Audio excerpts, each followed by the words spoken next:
শ্রদ্ধাকে বাঁচাতে এবার দেবের রূপ নিল অভয়। অন্যদিকে রোশনিকে উচিত শিক্ষা দিয়ে রোশনিকে বাড়ি থেকে বের করলো শ্রদ্ধা। রেগে গেল রোশনি। এমনটাই দেখতে পারবেন নতুন পর্বে। বিস্তারিত জানতে চ্যানেলটিকে সাবস্ক্রাইব করে না টেনে দেখতে থাকুন। গল্পের শুরুতে আমরা দেখতে পারবো বাড়ির সকলে যখন একসঙ্গে দাঁড়িয়ে থাকে তখনই পুরো বাড়িটা অন্ধকার হয়ে যায়। আর তখনই শ্রদ্ধার প্ল্যান অনুযায়ী একটা আচমকাই নাটক দেখাতে শুরু করে দেয় অভয়। হঠাৎ করে যখন সমস্ত লাইট বন্ধ হয়ে যাবে ঠিক সেই মুহূর্তে শ্রদ্ধা নতুন শাড়ি পরে এক নতুন দেবীর রূপে সেখানে উপস্থিত হয়। আর শ্রদ্ধাকে দেখে সকলে তো রীতিমতো চমকে ওঠে।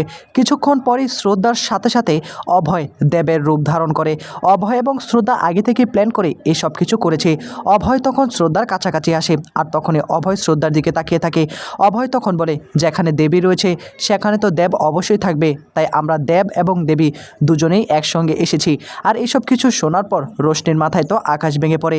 আর ঋতু পিসিও তাকিয়ে থাকে দেব এবং দেবী অর্থাৎ শ্রদ্ধা এবং অভয়ের দিকে। বাড়িতে দেব দেবী রয়েছে, তারা ভীষণ রকম খুশি। শ্রদ্ধা তখন বলে, আজকে থেকে এই দেব আমার সঙ্গেই থাকবে, আপনারা কেউ আমাদেরকে আলাদা করতে পারবেন না। এ বলে তখন অভয় এবং শ্রদ্ধা দুজনে হাসাহাসি করতে থাকে। আর শ্রদ্ধা তখন অভয়ের দিকে তাকিয়ে বলে, কেমন দিলাম খেলটা, এখন আমাদেরকে কেউ আর আলাদা করতে পারবে না অভয়। অন্যদিকে রোশনি এসব কিছু সহ্য করতে না পেরে ঘরের মধ্যে চলে আসে। ঘরের মধ্যে এসে তার জিনিসপত্র ভাঙতে শুরু করে। রোশনি তখন বলে, এসব কি হচ্ছে কিছুই তো বুঝতে পারছি না। শ্রদ্ধা, তুমি অনেক বড় প্ল্যান করেছো। প্ল্যান করে আমার অভয়কে আমার কাছ থেকে কেড়ে নেওয়ার চেষ্টা করেছো, কিন্তু হঠাৎ করে ওই ডিভোর্স পেপারে আগুনটা কি করে লাগলো সেটাই তো বুঝতে পারছি না। না না, এবার আমি আর কোনোভাবেই থেমে থাকবো না। আমার কাছ থেকে তুমি আমার অভয়কে কেড়ে নিয়েছো, এখন আমি তোমাকে পুরো দুনিয়া থেকে সরিয়ে দিব শ্রদ্ধা। এখন আমার লাস্ট অপশন, এটাই আমাকে করতে হবে। তোমাকে এ বাড়িতে আর এক মুহূর্তের জন্য আমি থাকতে দেব না। এদিকে অভয় এবং শ্রদ্ধাকে একটা ঘরে নিয়ে আসে পিসিমণি, অভয়ের মা সকলেই তখন দেবদেবীকে প্রণাম করতে শুরু করে। আপনারা দুজন তাহলে আজকে থেকেই এখানে থাকবেন। ঋতু পিসি তখন শ্রদ্ধাকে প্রণাম করে সেখান থেকে চলে যায়। অভয় এবং শ্রদ্ধা দুজন দুজনার কাছাকাছি চলে আসে, দুজন দুজনাকে জড়িয়ে ধরে ফেলে। শ্রদ্ধা তখন বলে, কেমন দিলাম।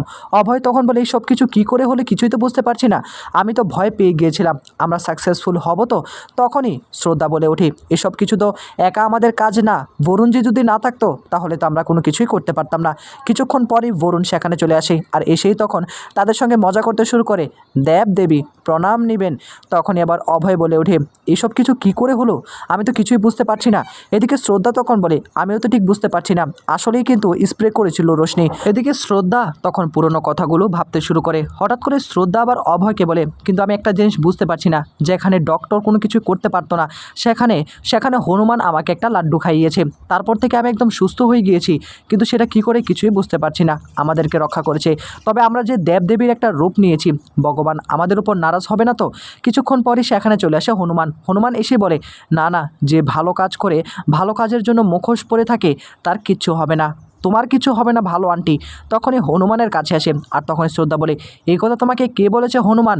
হনুমান বলে, আমি বাবার কাছ থেকে শুনেছি তোমরা তো ভালো আন্টি তাই না, তাই তোমরা তো দেবদেবীর একটা ছদ্মবেশ নিয়েছো নিজেদেরকে বাঁচানোর জন্য, এখন তোমাদের কোনো পাপ হবে না।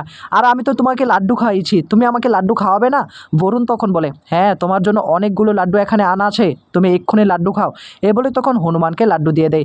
আর তখনই অভয়, শ্রদ্ধা, বরুণ একটা প্ল্যান করে রোশনিকে এই বাড়ি থেকে তাড়াতে হবে যে করেই হোক, আর এক মুহূর্ত রোশনিকে এই বাড়িতে রাখা যাবে না। হঠাৎ করে শ্রদ্ধা বলে ওঠে, কিন্তু একটা জিনিস আমি বুঝতে পারছি না, যখনই ডিভোর্স পেপারটা সেখানে আনা হলো হঠাৎ করে সেটার মধ্যে কি করে আগুন ধরলো কিছুই বুঝতে পারছি না। বরুণ তখন বলে, শ্রদ্ধা আমি তো ভেবেছি নিয়েছিলাম তুমি হয়তো বা আমাকে না জেনে এই প্ল্যান করেছো। শ্রদ্ধা বলে, না আমি এমনটা করিনি। ঠিক সেই মুহূর্তে হনুমান বলে ওঠে, সেটা আমার করা প্ল্যান, আমি ওই ডিভোর্স পেপারে আগুনটা লাগিয়ে দিয়েছি। হনুমানের মুখ থেকে এই কথা শোনার পর তখনই শ্রদ্ধা, অভয়, বরুণ সকলে হনুমানকে ভক্তি করতে শুরু করে। হনুমান যে এরকম একটা কাজ করেছে তা কখনো কল্পনা করতে পারেনি। এদিকে শ্রদ্ধা এবং অভয় তখন বলে, আমাদেরকে কেউ আলাদা করতে পারবে না যতই হোক না কেন। বরুণ তখন বলে, আমার একটা জিনিস ভেবেই না খুব খারাপ লাগছে, যে কীর্তি ওই রোশনির পাল্লায় পড়ে তোমাকে ক্ষতি করার চেষ্টা করছে। তখন আবার শ্রদ্ধা বলে, এখানে দিদির কোনো দোষ নেই, আমি জানি সমস্তটাই ওই রোশনির করা প্ল্যান, রোশনিকে যে করে হোক এই বাড়ি থেকে তাড়াতে হবে। এদিকে রোশনি আড়াল থেকে তাদের সমস্ত কথাই শুনে ফেলে। রোশনি তখন সিদ্ধান্ত নেয়, আমাকে তুমি এই বাড়ি থেকে তাড়াবে শ্রদ্ধা, আগামীকাল হতেই তোমাকে আমি চিরতর শেষ করে দেব, একদম জীবনের জন্য তুমি এই বাড়িতে আর আসতে পারবে না। পরের দিন সকালবেলা হঠাৎ করে রোশনির ঘুম ভেঙে যায়। রোশনি তখন বলে, আরে কেউ আমার জন্য একটু চা নিয়ে আসো না, চা কি দিবে না নাকি।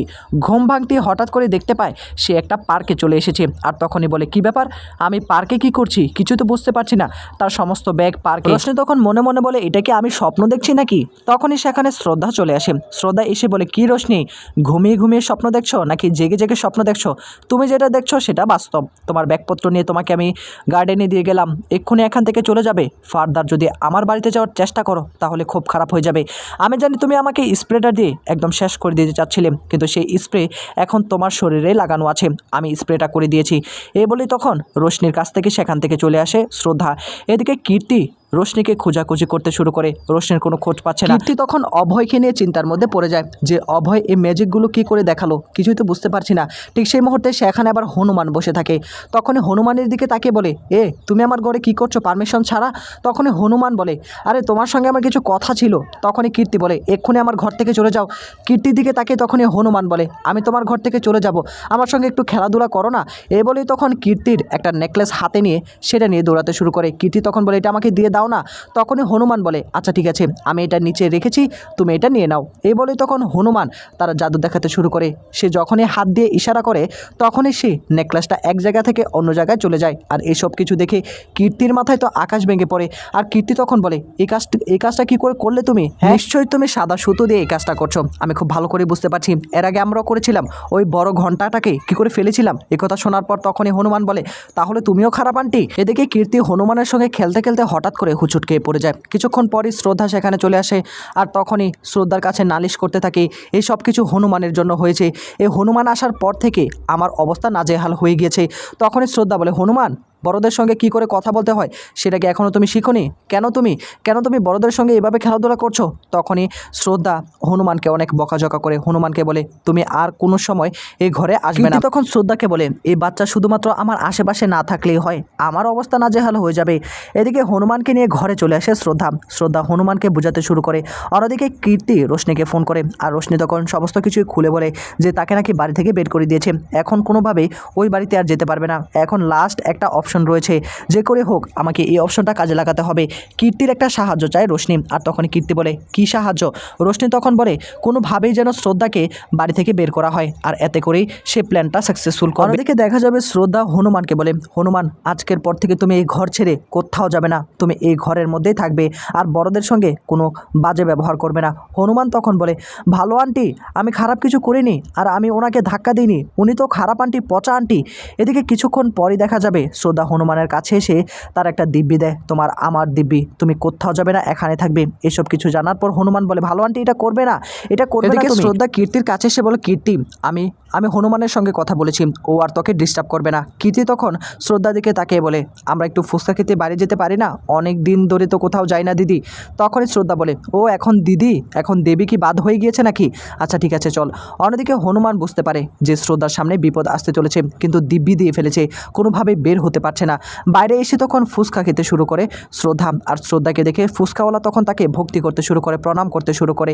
হঠাৎ করে ফুচকা খেতে খেতে মাথার মধ্যে হাত দিয়ে ফেলে শ্রদ্ধা চোখ বন্ধ করার পরই হঠাৎ করে সেখান থেকে উধাও হয়ে যায় আর সেই দোকানদার। তখনই শ্রদ্ধা বলে ওঠে, কীর্তির কোনো বিপদ হলো না তো? এই বলে তখন ছুটতে থাকে। তবে কি তাহলে আবার নতুন বিপদে পড়বে শ্রদ্ধা?